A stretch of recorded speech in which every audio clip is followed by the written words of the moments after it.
Alors, notre invité, M. Amin Maalouf, vient de remporter le prix Goncourt avec son livre Le Rocher de Tanios. On en a parlé ici à l'émission, on en a fait un livre de discussion et tout le monde a été enthousiaste.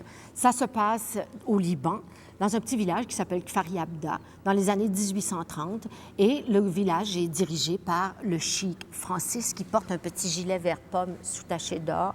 Et dans le village, il y a la belle Lamia, qui porte sa beauté comme une croix. Et là, on pénètre dans une espèce d'univers très oriental, finalement, qui nous est étranger complètement, et on découvre des choses extraordinaires. Et dans ce village de Karyabda, moi, j'aurais aimé y vivre.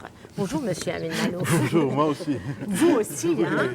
Bon, ce chic, il est extraordinairement séduisant parce qu'il est très humain, mais en même temps d'une grande sagesse.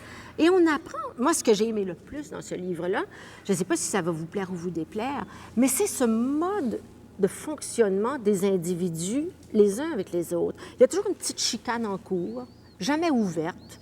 On se pardonne peu, les autres payent, mais toujours d'une manière acceptable. Il y a une grande subtilité dans les rapports entre les gens. Voilà, Ouais, exactement. Et moi, je l'ai un peu vécu, parce que je n'ai pas connu cette époque-là, mais j'ai connu le village, ou les villages qui sont un peu le modèle du village du roman.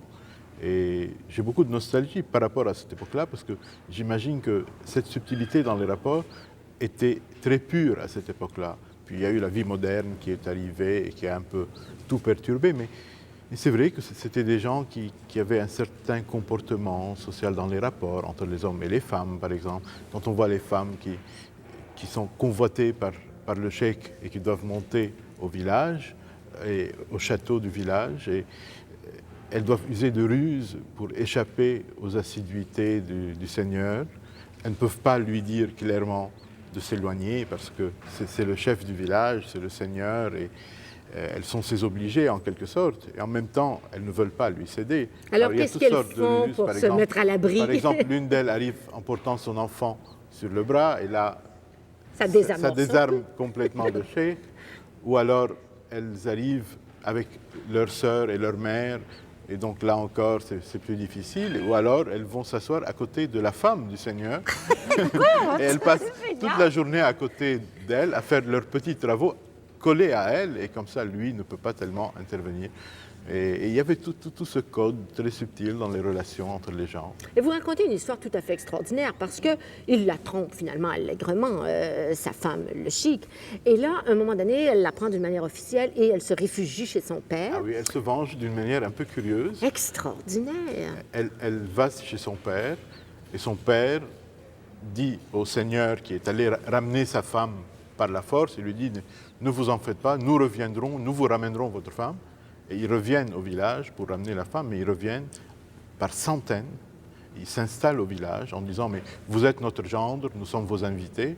Ils s'installent et ils appauvrissent le village simplement en s'installant pendant 2 semaines, en consommant tout ce qui est consommable. En se faisant nourrir somptueusement. Et c'est la vengeance par les ripailles, en quelque sorte. Bon, mais c'est quand même une vision idyllique du Liban que vous nous présentez.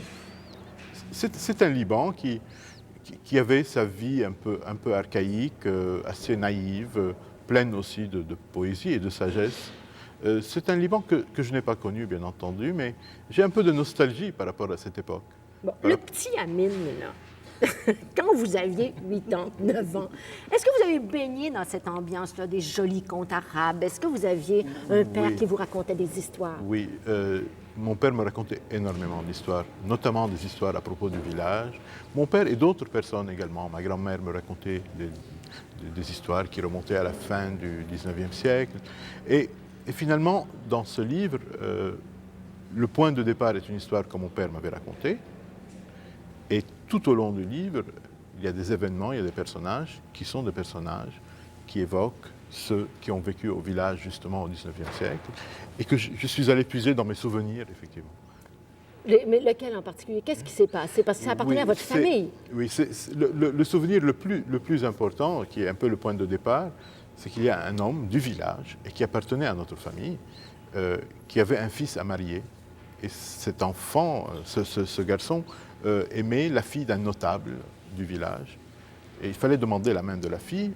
Et l'homme n'osait pas aller demander la main parce que il était lui-même d'une famille très modeste. Alors il a attendu que le patriarche de la communauté, qui est un personnage très important, passe par le village. Il lui a demandé d'aller intervenir en sa faveur. Et le patriarche est allé voir le notable. Il a vu que c'était un homme effectivement très riche, avec une belle maison, que sa fille était très belle, et il a demandé la main de la fille pour son propre neveu. Alors le père du jeune homme est devenu complètement fou. Il a tendu une embuscade dans un endroit que je connais vraiment bien, au village, en haut du village, et il a tué le patriarche. Et c'était le crime célèbre dans cette partie du monde au XIXe siècle. On l'a raconté à tous les visiteurs étrangers, Lamartine, Renan, Maurice Parès, tous ont eu droit à cette histoire de Abou Kish, comme on l'appelait, qui a tué le patriarche, et puis qui s'est enfui à Chypre. Et il y a eu toute une mobilisation pour envoyer des espions, des agents à Chypre pour le soudoyer, le tromper et le ramener par la ruse au pays pour qu'il soit jugé. Et c'est à partir de cette histoire que je raconte la vie villageoise d'autrefois. Est-ce qu'il y a beaucoup d'écrivains qui écrivent des romans en arabe? C'est une culture qui nous est finalement très étrangère. On s'en rend compte en lisant votre livre. Oui, il y a des romanciers arabes, bien sûr, il y en a plusieurs, mais en même temps, c'est un art qui est plutôt récent. Et je pense que dans une société, le roman intervient à un certain moment. Le roman n'est pas tellement ancien dans l'histoire de la littérature. Et je dirais que le début du roman, le début véritable du roman dans le monde arabe, c'est le XXe siècle. Il y a des choses qui ressemblent à du roman au XIXe siècle, mais c'est surtout le XXe siècle. Et je pense que ça n'a pas encore complètement pris son essor, sauf peut-être en Égypte, où il y a eu Mahfouz, qui a eu le prix Nobel il y a quelques années. Mais dans votre cas, on a l'impression que ça prend tout à fait le relais de la tradition orale, dans le cas du Rocher de Tanios. Moi, j'ai subi deux influences en réalité. J'ai subi l'influence de toutes mes lectures occidentales, et en même temps, j'avais constamment les récits qu'on me racontait. J'ai en quelque sorte baigné dans une rumeur de civilisation, où il y avait des milliers d'histoires, d'anecdotes, de vers qu'on m'a raconté, que j'ai retenu. Et ce livre, je l'ai écrit beaucoup plus avec mes souvenirs qu'avec autre chose. Alors, Amin Maalouf, c'est Le Rocher de Tanios, ce livre qui a gagné le prix Goncourt cette année.